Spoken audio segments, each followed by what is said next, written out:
Alain, propos d'un Normand. Délit de détenu.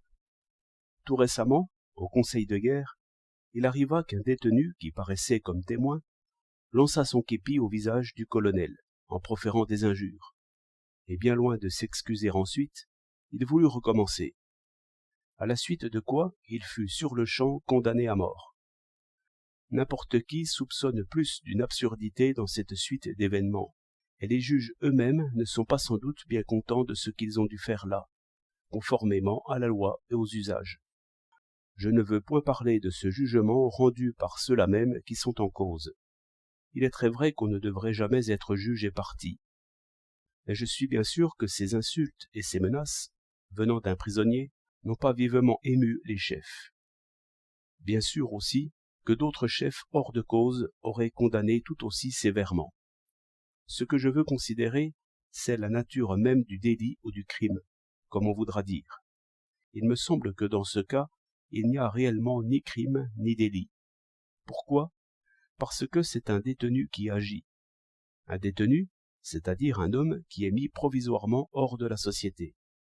Un détenu qui est désarmé, qui est surveillé, qui est en quelque sorte, par rapport à nous tous, à nos droits, à nos pouvoirs, dans un état d'hostilité déclaré. Le délit ou le crime s'entendent d'un homme à qui on fait confiance, c'est-à-dire qui va et vient, qui ne doit pas compte de ses mouvements, qui a le droit de porter des armes ou un outil.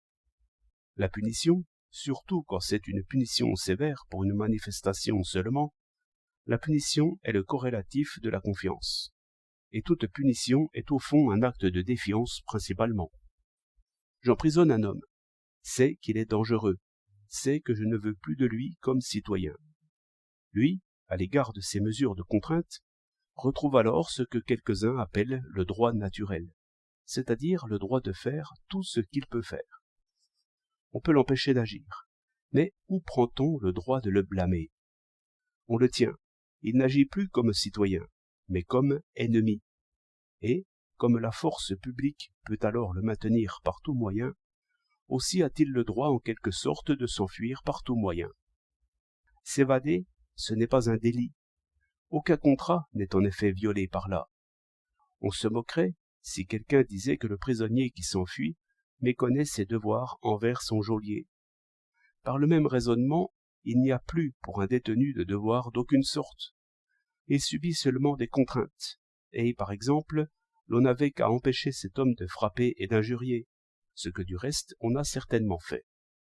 Et si l'on veut appliquer quelques peines, visons alors la désobéissance au geôlier, mais sans avoir égard à l'acte lui-même, dont le geôlier, remarquez-le bien, doit répondre.